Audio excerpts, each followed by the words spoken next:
Hi, it's interesting today. I wasn't sure what to title this little video. I think I would like to call it How to Handle It All. How to Handle It All. And it stems from so many feedback. I had so many comments from women. It was really lovely and something I really enjoy and hope I get more and more as time passes by.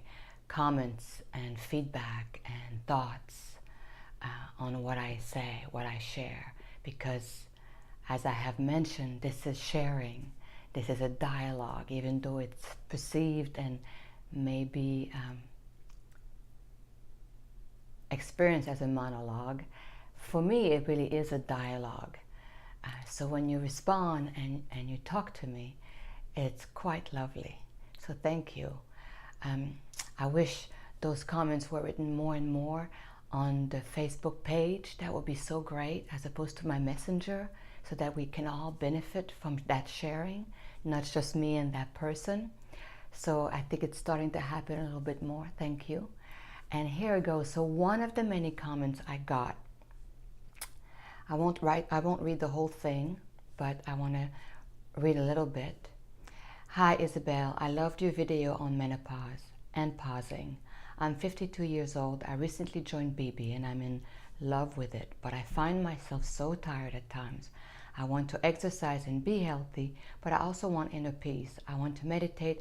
I want a real transformation from inside to out. More importantly, calm, loving life. What do you recommend to start this journey? What would you say? So I got a lot of different versions of that. And I don't think I would say that those are recommendations. It's always just sharing. It's not what you should do or pretending that I know how you should be doing it. It really is sharing what is working for me in my life and for the people around me, or the people that do work with me one-on-one. One thing I would recommend, I'll put that down. One thing I would recommend is to not pretend that you can do it all, and to investigate what is the part of you that think you can do it all, or that you're supposed to do it all. So the obvious could be that the outside world, once again, is manifesting, showing you, especially now with Facebook and Google and YouTube, is showing you a reflection that seems to mirror to you that you're supposed to do it all, that people have got it down. Even I, sitting here talking, could give you the impression that I have it all, which is why in my little video explaining what this particular Facebook page was about, I was very clear that I am not a master. I'm not pretending to be. I'm Isabel, very imperfect, learning and finding her way in, finding herself a place that is kind and compassionate and loving, and allowing me to have a more really fun life to live. How do I take certain things less seriously and yet still show up in the world and enjoy playing in it? And this is really what it's all about. So you're not supposed to be able to do it all. And as much as you may look out and it may tell you that if you were wise enough, smart enough, courageous enough, motivated enough, loved yourself more, that you could be in perfect shape, have all the money you want, look fantastic, be an amazing mother that never makes mistakes, and on it goes. It's just not the reality of what most of us live. Most of us live a very imperfect life. Most of us can show mastery in some areas, and then suddenly that very same area is not so masterful anymore. Some of us don't get triggered by certain things, or are good at very specific things, and other things are more challenging, and therefore we feel like we fail more often in these particular aspects of our life. But none of it is about perfection. None of it is about a perfect way that if you just got it right, you would be able to also have a perfect life and do it all. So I always go back to the same thing, but again, this is what works for me. The acceptance of what is. We have wonderful people talking about that nowadays. Eckhart Tolle being a wonderful example of that, and said masterfully. And so that is an experience that is true for me. Accepting what is. So learning to accept that the very situation that you see yourself into, i.e., I am too tired to do it all, and yet I want all that. The all or nothing, the black and white, right, wrong. The mastery of understanding that the imperfection of what presents itself to you, i.e. for you, that person who wrote me that particular feedback, the inability energetically, energy-wise, she can't do it all. And yet she understands that each aspect has gifts for her that could be useful in living the kind of life she's looking for. So accepting that very reality that you find yourself in a place where you can't do it all the way you're being shown that you're supposed to do it. So I talked about that a little bit a while back, where I understand that meditation is a very important thing. I understand the wisdom of it and the beauty of it. And it took me a while to accept the fact that for me, getting up at 4 a.m. or whatever aspect of meditation, however I viewed it, how it was supposed to be done. So let's say that, waking up at 4 or 5 and doing an hour or 30 minutes of meditation. Even though technically in my mind, I understood that it could bring more peace and quietness to my whole day, I was too tired. I didn't have it in me to get up at that time. I really needed that extra hour and a half of sleep. That was very important to me. And I battled with that for so long until I just let it go. It just was not how it was manifesting itself for me. And the very lesson of letting go, somehow, at the same time, the ability to meditate in the doing, meaning that my very life, the very chaos, the very great imperfections of my life, and me accepting that, learning to play with that, learn from it, grow from it, at times looking forward to it, savoring it when seeing it coming at me, because I understood that I could evolve and grow from it and find deeper peace from it if I could have fun with it. That very aspect of life for me was my meditation. And that became and is becoming more and more real in my life. And somehow I'm finding more times now where I can simply enjoy trees. Right now we have lots of yellow flowers that are getting me giddy. They're so beautiful. And meditation comes to me in very organic, simple way in my day-to-day living. That may lead me to, at some point, as my son grows up and my life changes, my life is changing all the time, and that brings me to the next point. So my life changing all the time could bring me times of quiet sitting meditation, perhaps. Perhaps I'll never need to. And then that's a second aspect, that things are changing all the time. Accepting that the very thing that you feel right at this very moment, or at the moment that you type this to me, will probably change.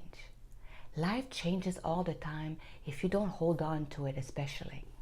And so the very challenge that you find yourself in accepting it will perhaps speed up moving through it and being in a very different place with a very different challenge.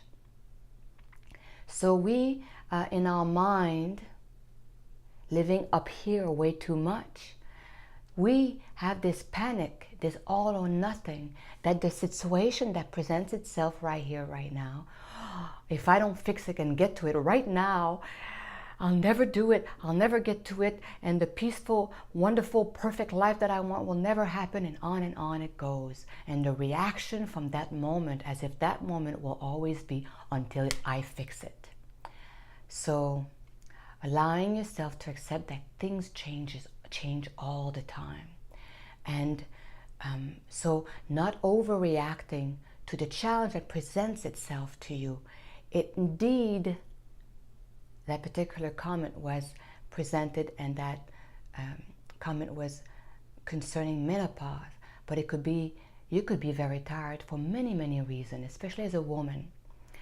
Again, moving through hormonal changes, birth, taking care of a newborn, a child, an adolescent, all these things, the marriage, so much flux in our lives.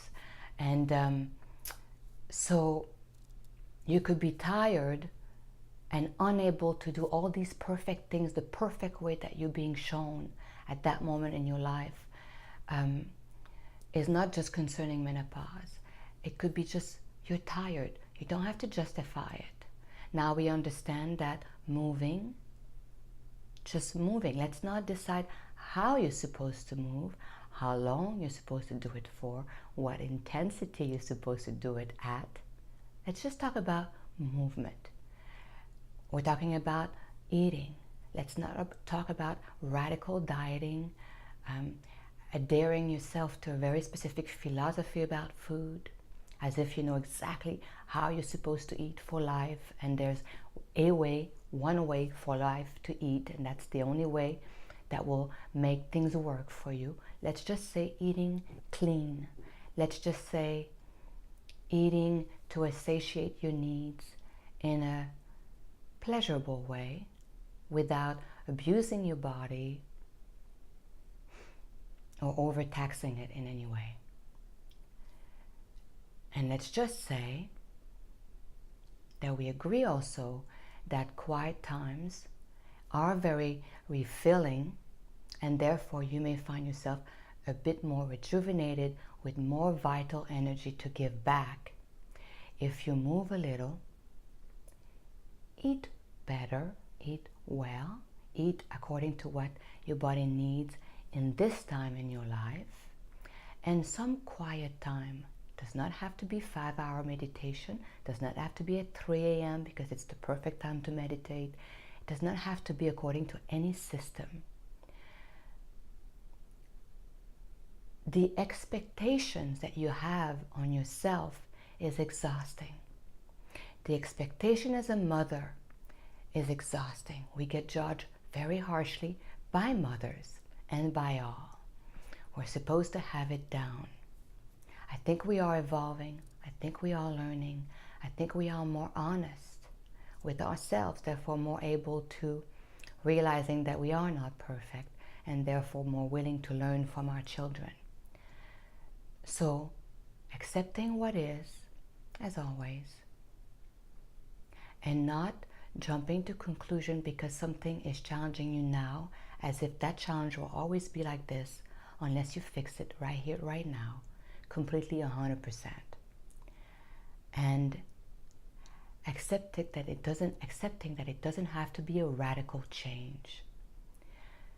You are tired, so you walk for 5 or 10 minutes twice a day, only when you can, meaning it doesn't have to be morning and night or in the middle of the day. You take a walk for 5 to 10 minutes when you can. You have it. Go for it. It doesn't have to be speed walk. You don't have to have your Fit watch counting your steps or telling you to what your heart rate should be at. It doesn't have to be that. You can start with simply walking and enjoy your walk. Just enjoy it. That is your job. Enjoy your walk. And you're walking. You will feel energized by these walks. It may make you want to do 3 little walks a day. It may teach you to actually not decide what kind of walk you're supposed to do, But sometimes you'll take long walks, sometimes they'll be short, sometimes 3, sometimes 1.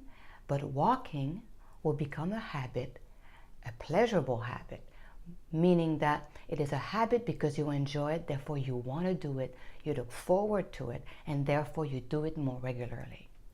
It will help with blood flow and all the very technical, real aspect of your physical well-being and energy, but it will help you as a being, as a woman, by not feeling that you have more things to do that you can't achieve.